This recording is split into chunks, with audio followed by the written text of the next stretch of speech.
This week was a very intense week. I think in terms of difficulty and just the amount of tonnage that I'm doing, this is probably the most that I would do on this program. Well, the first few weeks for sure, but I think the weights are much heavier now and the reps are not much lower. I went very hard for the AMRAP set for day 2 and day 4, but for day 1, just talking about low bar squat, my low bar squat is inconsistent in terms of doing it as a good morning. I think my bracing is inconsistent.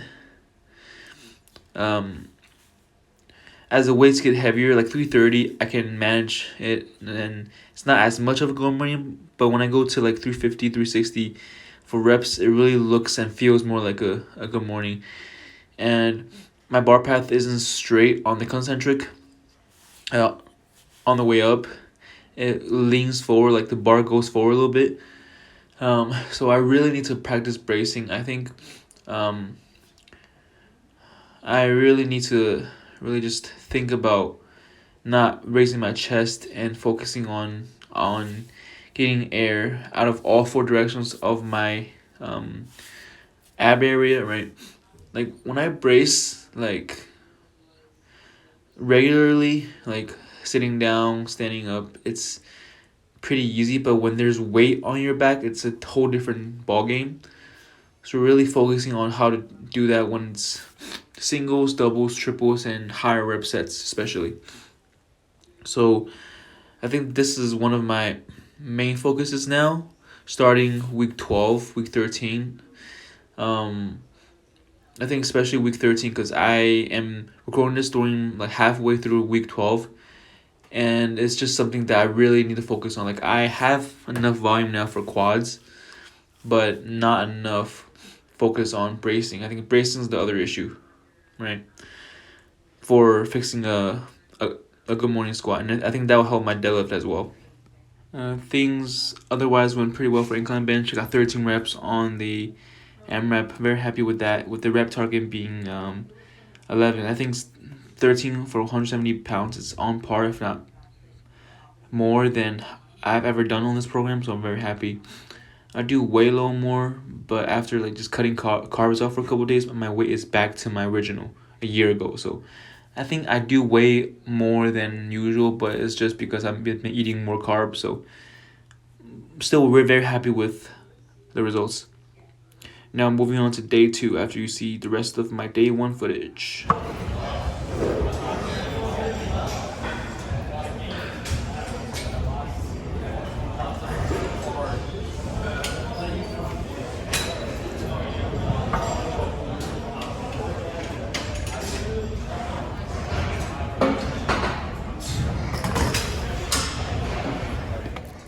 One thing that I need to be more aware of on my bench again is my pause, right? Being wobbly and pausing too short in training.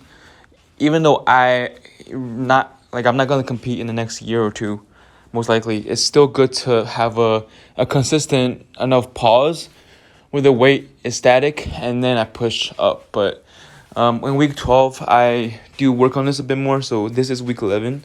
So I think my pauses are still pretty consistent here, except that I just wish it was a little bit longer.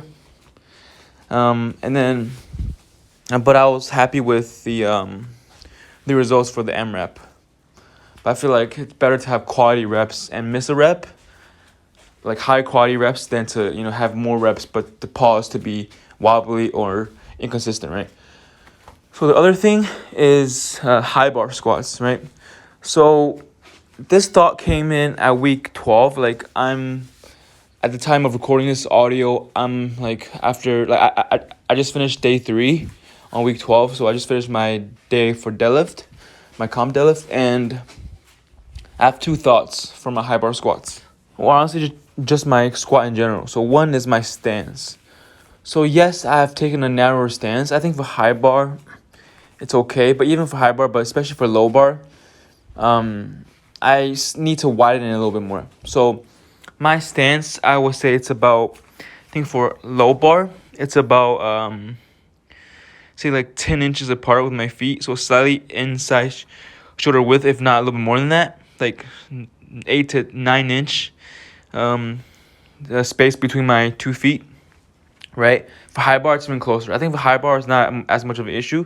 I'm able to feel my quads more on high bar doing it that way. But I think I can still widen my stance on high bar a little more, despite the fact that I have like problem like working my quads, or at least I think I do. The problem is like I think I'm standing on 5-pound weights, right? Plus I'm wearing the squat shoes, so I think even if I widen my stance a little more, it should not be a problem in working my quads.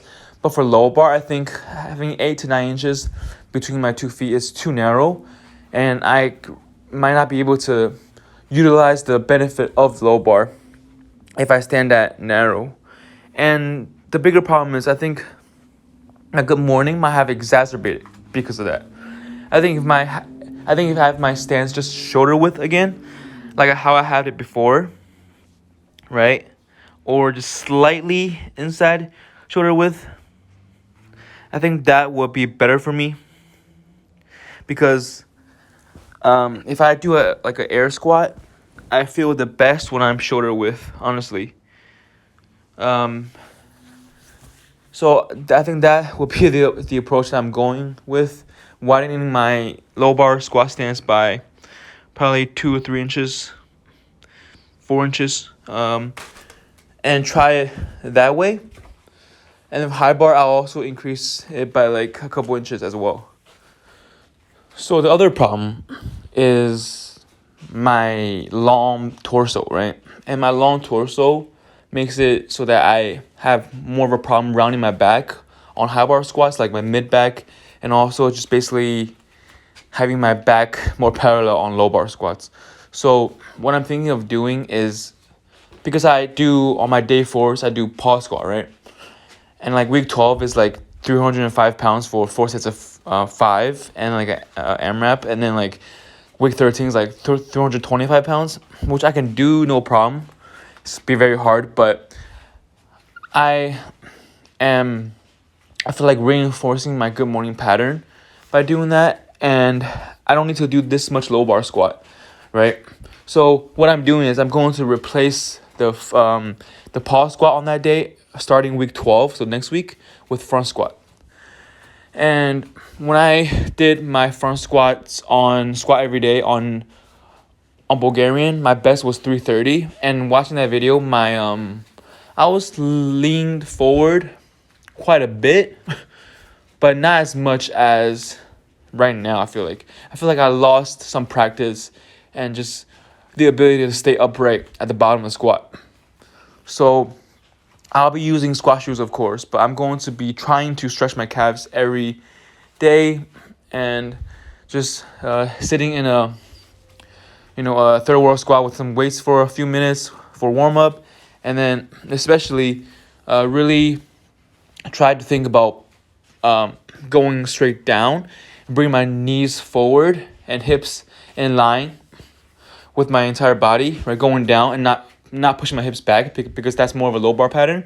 And trying that, like just standing on like my sandals at home, it does feel like I can get close to how upright I was at the bottom of a front squat like almost a year ago, right?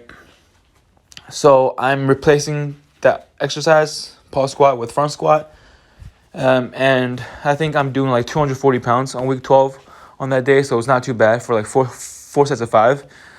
But I'm just a little worried about how upright I can be at the bottom of the squat. So I think this exercise, as well as with like leg press, as you see here, and high bar squats, will help me get my quads stronger, but also my back, right? My T-spine extension and being able to be more upright, right?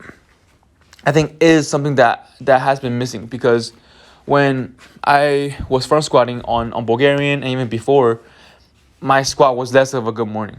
It was still a good morning, but less of it. And once I took it out, my squat became more of a good morning. And that's the overall pattern I see. So I really need to work on that.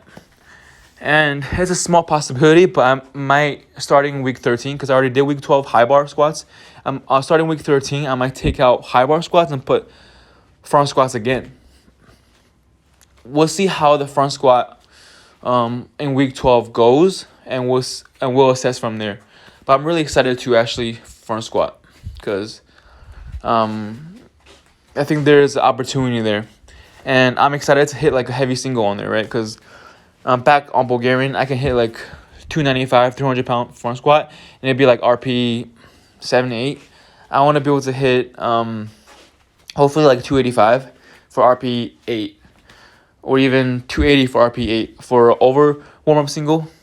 And it's funny, like most people in the gym, I don't see them front squat, and if they do, they're either not going to depth, or it's like I just don't see that much. So that's something exciting for me that I will be doing. Hopefully, I will be leaning not as forward as I have been, like doing it in the mirror, but yeah. And also, I will be like lying on a foam roller to like increase my T-spine extension and everything. But I think the main problem is just practicing that motor pattern, right? Knees out, going straight down, not hips back. And squat shoes will help. And I might even stand on some weights in addition to the shoes if I can't get as upright. So, because it's more of a secondary aux exercise, it's not a main lift. But yeah, I'm really excited to do front squats. And as you can see here, doing Bulgarian split squats, I'm also leaning forward because I have a super long torso, and that's just how I'm built. But I feel like there's some room for, stretching my calves and using squat shoes and practicing that motor pattern for front squat, being more upright. That will carry over to my squat, to my low bar squat, which is my main squat, right? And it's really painful to have to deal with the good morning squat. It feels horrible. So, and I feel bad for my back. So I think doing front squats will help way better than doing good mornings, RDLs, that kind of stuff. Yeah. So now we'll move on to day 3.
So day 3, comp deadlift.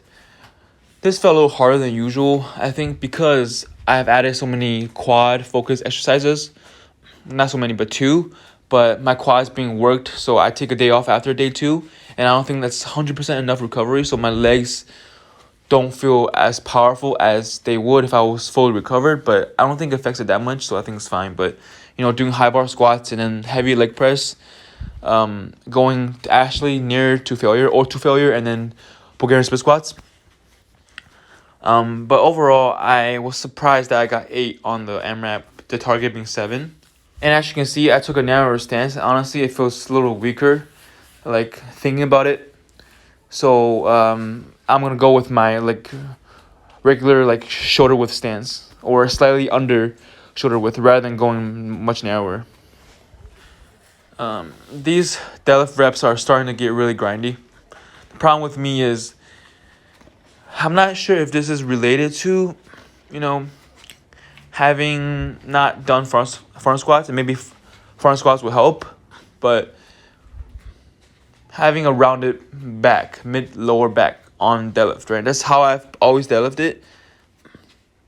And it's been working for me, but the problem is the weight gets stuck when I lock out, when I do multiple reps or on heavy reps, right? And that's one of the reasons I can grind easier, personally for me, on conventional versus sumo.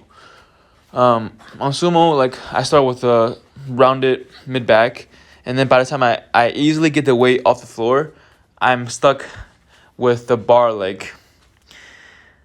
4 inches above my knees, right? And then I have to hitch it if the weight's heavy enough to lock it out. Or if the weight's not heavy enough, it's if it's 460, I'll have to hitch it probably on a bad day. But if it's like 380, 390, 350, I can usually uncurl my back, right?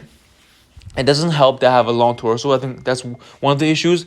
My girlfriend has a pretty short torso and long legs, so she has no problem with her back being rounded on any sort of deadlift. And I do have that problem, but by the same time, she can't really front squat because it's very awkward for her. She can't keep her elbows up, but I can, even though it's still not the most comfortable position because of my lack of mobility. But I don't think front squat should be comfortable, right? But yeah, and then the other, actually my least favorite exercise of my entire program, out of all the main lifts, is spoto press. I mean, it's pause squat, to be honest, but spoto press, I don't like it that much because I feel like it exposes a weakness. Out of off my chest, I feel that my elbows flare out a little bit, and really pausing an inch above my chest is pretty difficult. And 185 is easy, but it's not a joke, honestly.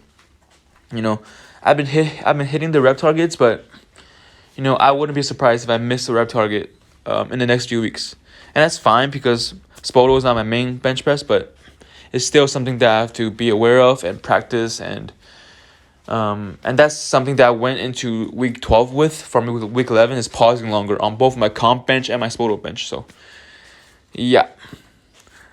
And the overwarmup single 250, it was hard, right? But I can adjust the difficulty of that single if I pause longer. And I'm supposed to pause at least for a second, right? And that's how you get the most out of this bench press variation. So see how my elbows flare out, and I barely locked it out. But anyways, and then Smith machine Platz squats. This is the last time I'm doing them this week. So I only did these for 2 weeks. I'm replacing them with RDLs because I feel like I need sort of that hamstring hinge variation. Week 12, I did do some good mornings instead of RDLs, but that was something that I should not have done because on good mornings I can do 185, 225, no problem. But I don't feel my hamstring that much. I feel my glutes and my lower back. On RDLs, I can do more weight on RDLs than good mornings, but not much more.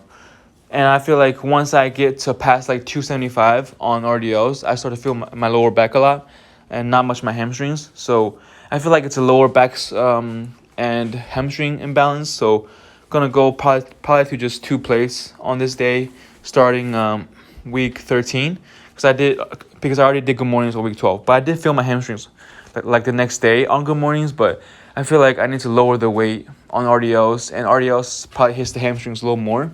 At least I feel it more on RDLs. But the other thing I want to focus on is my upper back, right? And as you will see soon, my low incline dumbbell rows, like doing chest supported like low incline dumbbell rows on a low incline bench, that's like the exercise that I feel my upper back and mid back the most.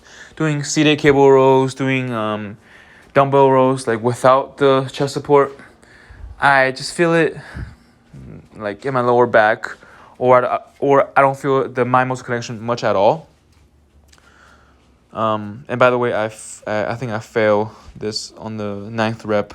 Went really hard on these squats, but I don't feel my quads that much, so don't really like these squats anymore. That's why I'm taking it out and putting RDLs into them. But you'll see my rows here. I feel these as much as I feel my upper and mid back on bent over rows, but bent over rows I feel my lower back much more.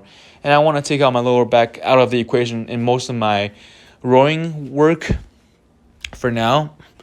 And it's funny because I couldn't find like a bench because it was so busy, so I put like some dumbbells on like under the bench to make it more of an incline. And this type of incline is much better for me than a high incline. Like, you know, when you do like high incline dumbbell press, doing it on that, I can't feel my upper or mid back as much. But if I do on a lower incline, I can feel it a lot. Now, this exercise also takes out the lower back, which I want to do for the next few months. So day 4, let's talk about the bench press first. Bench press went very well. I think my 255 over warm-up single was like RP 7, maybe even 6.5, but I see more like 7. So it's been the fastest it's ever moved for a few weeks now. And bench is really fickle for me, even if I eat a lot the day before. It all depends on how I feel that day. But usually, if I eat a certain amount of food or certain type of food, it helps me the next day. But very happy with the AMRAP as well, so very happy about that. I think I would have benched probably 285 on this day for touch and go.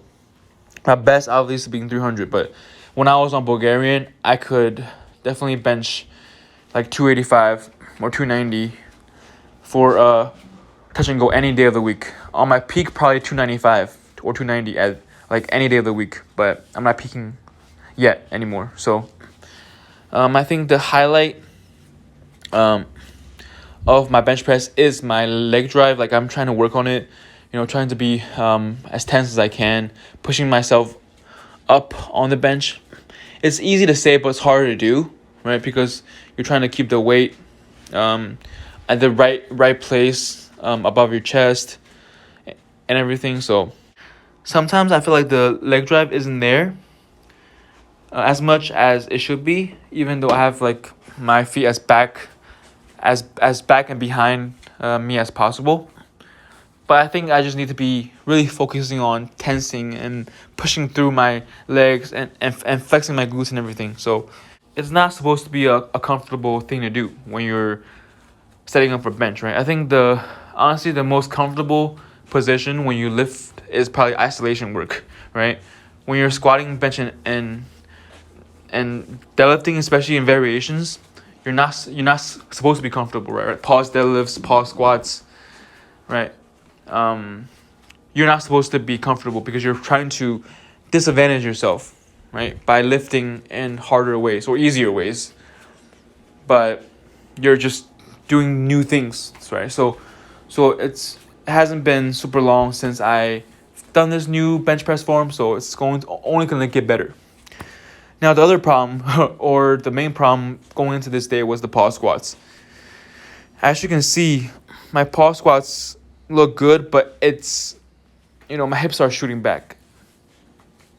And it's funny, my squat isn't as much of a good morning, or it's easier to control the good morning when I pause, which is funny, but it's still more or less of a good morning. And this day was like the hardest day of my life in terms of squatting. Like 280 for 285 for 4 sets of 6 is not the worst thing. It's doable actually, but because of my narrow stance, I feel like I'm unable to keep my knees forward as much, right?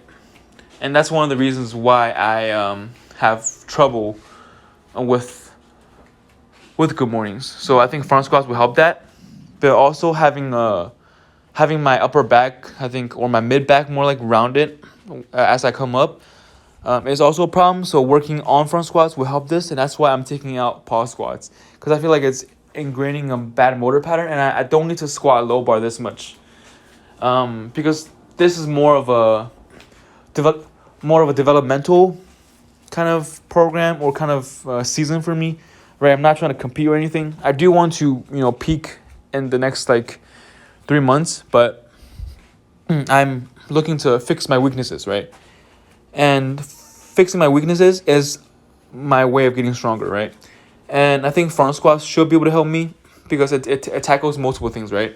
Upper mid back extension and strength, quad weakness, and knees forward, having the cue of knees forward. So, but yeah, this was like the hardest set of my life, or hardest set in like 3-4 years, because this was like 14 reps, right? And this set took like 1 minute 45 seconds. And you can see on a few of the reps, my pause is inconsistent. I barely paused. I feel like could have paused longer, but like in hindsight, yeah. But like during the set or right before the set, I was not thinking about that. I just wanted to get over it with, and I wanted to pause longer. But as I was doing it, like I was just counting down the reps, right? So, definitely don't have to do this anymore. Pause squat, I think AMRAP pause squats, or pause anything, especially squats and deadlifts, is unnecessary. If it's anything past 10 reps, I feel like. Right? Imagine pausing for 14 reps like I did here. And carrying over the good fortune, I guess, from my touch and go bench, my close grip bench also felt a little easier than usual, or not as hard as the past few weeks. And this is the day right after I do my pause squat and my touch and go bench. And because I'm taking a narrower grip, I think a bit narrower of a close grip compared to when I did it on Bulgarian method. So I'm trying to work more on my triceps, because I feel like when I do multiple reps, AMRAP, the part where I get stuck is a bit past halfway actually. So I think it's triceps, but also I think it's just elbow flaring and upper back weakness, right? Upper back tightness. So I feel like it always comes to upper mid back, I feel like. So I think that will help working on my upper back, right? With isolation, like rows and front squats. Like I said, this is more of a hypertrophy kind of day for bench. I really enjoy it. Sumo deadlifts didn't feel that good. It just felt off. I don't know what it is. I think if I were to redo this program, I'm going to take out sumo deadlifts for something probably stiff legged deadlift, maybe pause deadlift, probably not actually, but or I might keep sumo deadlift. It's very hard to say, because sumo is a good variation to do, and I briefly thought about switching back to sumo, but basically conventional just feels better in terms of form and like my setup, right? So probably not. Yeah, there's not much else to say here. I mean, in terms of accessories, I did move like my single leg press on day 4. I added that like 2 weeks ago, and because I added single leg press the day before sumo deadlift, my sumo deadlift felt a little harder the next day for the last 2 weeks. I think it is because of the leg press and also of the hamstring curls, I think. But I think the hamstring curls does less of an effect compared to the leg press, so I moved the leg press to day 5 after I do sumo deadlifts on the same day, for week 12 and after. Yeah. not much else to say here. I hate sumo deadlifts, and yeah, enjoy the rest of the video, and I'll see you guys on week 12. Peace.